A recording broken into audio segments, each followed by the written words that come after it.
Bismillahirrahmanirrahim. Baiklah, saya di sini akan menjelaskan tentang pemahaman Islam secara tekstual dan konteks tekstual. Ada beberapa ciri-ciri pemahaman Islam secara tekstual dan konteks tekstual. Pertama, pemahaman Islam secara tekstual. 1. Teks Al-Quran sebagai sumber utama. Yang dimaksud dengan teks Al-Quran sebagai sumber utama ialah pemahaman tekstual Islam berfokus pada penafsiran dan pengalaman langsung dari teks Al-Quran sebagai sumber hukum utama dalam agama Islam. 2. Tafsir Al-Quran. Yang dimaksud dengan tafsir Al-Quran adalah mengacu pada karya-karya tafsir yang membantu memahami makna teks Al-Quran dalam menganalisis konteks histori, budaya, dan linguistiknya. 3. Hadis sebagai sumber pelengkap. Yang dimaksud dengan hadis sebagai sumber pelengkap ialah hadis atau perkataan, perbuatan, dan persetujuan Nabi Muhammad SAW juga digunakan untuk memberikan pemahaman yang lebih lengkap terhadap ajaran agama Islam. 4. Mengikuti prinsip-prinsip hukum syariah.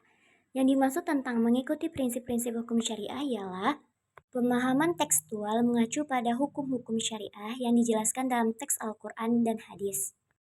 Oke, materi selanjutnya ialah pemahaman Islam secara kontekstual.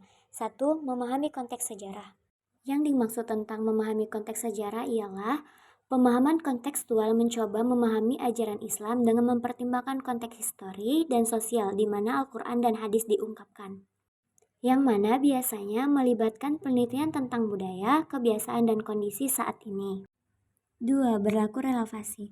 Berlaku relevasi adalah pemahaman kontekstual juga melibatkan atau menerapkan ajaran agama Islam dalam konteks zaman sekarang. 3. Menggunakan ijtihad. Menggunakan ijtihad adalah pemahaman kontekstual mendorong penggunaan ijtihad, yaitu proses penalaran yang dilakukan oleh ulama untuk mengeluarkan fatwa atau penilaian hukum dalam situasi dan konteks yang baru. 4. Menghargai keragaman pemahaman. Yang dimaksud menghargai keragaman pemahaman adalah pemahaman kontekstual mengakui adanya variasi dalam pemahaman agama dan menghargai beragaman pendapat dan pandangan yang mungkin muncul dalam masyarakat muslim. Adapun contoh pemahaman Islam secara tekstual. Pertama, menerapkan hukum syariah secara harfiah. Yang dimaksud menerapkan hukum syariah secara harfiah ialah seorang individu yang memahami Islam secara tekstual akan mengikuti hukum-hukum syariah yang tercantum dalam eksplisit dalam Al-Quran dan hadis. Yang dimaksud di sini adalah misalnya ia akan menjalankan ibadah 5 waktu, berpuasa selama bulan Ramadan, dan membayar zakat sesuai dengan ketentuan yang terdapat dalam teks-teks tersebut. 2. Mengacu pada tafsir Al-Quran klasik.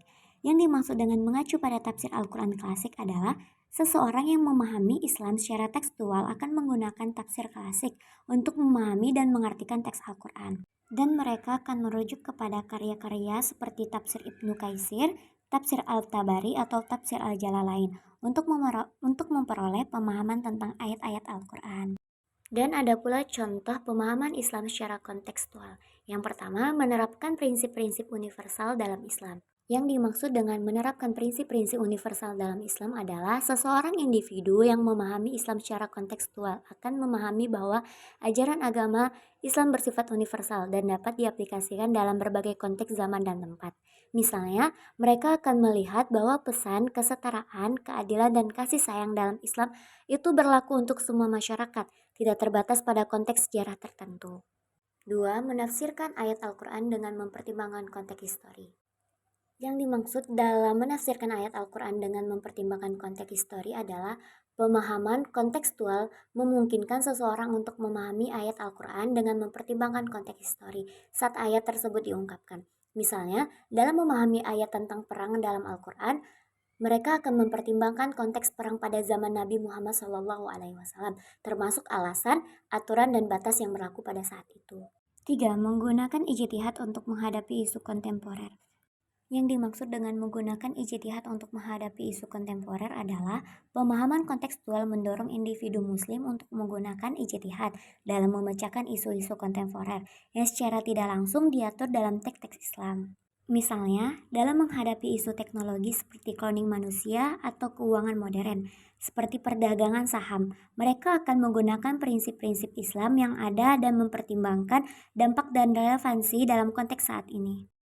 Materi selanjutnya adalah kelebihan dan kekurangan Islam secara tekstual.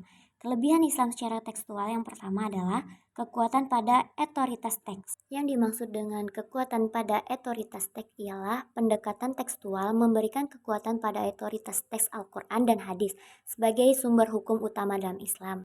Hal ini membantu mempertahankan keautentikan ajaran agama dan mencegah penafsiran yang keluar dari teksnya. 2. Penghormatan terhadap tradisi. Yang dimaksud dengan penghormatan terhadap tradisi adalah pemahaman tekstual menghargai tradisi dan tafsir klasik yang telah ada selama berabad-abad. Dan penghormatan terhadap tradisi ini memungkinkan individu untuk terhubung dengan pemahaman yang telah diwariskan oleh para ulama terdahulu.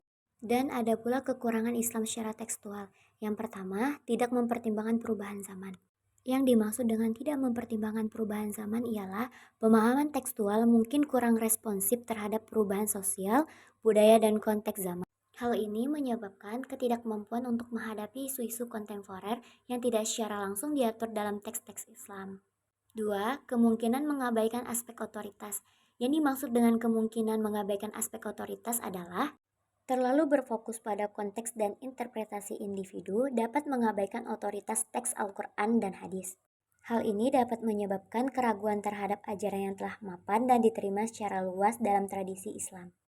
Materi selanjutnya adalah kelebihan dan kekurangan pemahaman Islam secara kontekstual. Kelebihan pemahaman Islam secara kontekstual yang pertama, pengertian yang komprehensif. Yang dimaksud dengan pengertian yang komprehensif adalah pendekatan kontekstual mempertimbangkan faktor-faktor situasi seperti histori, budaya, sosial, dan lingkungan saat menafsirkan ajaran-ajaran agama Islam.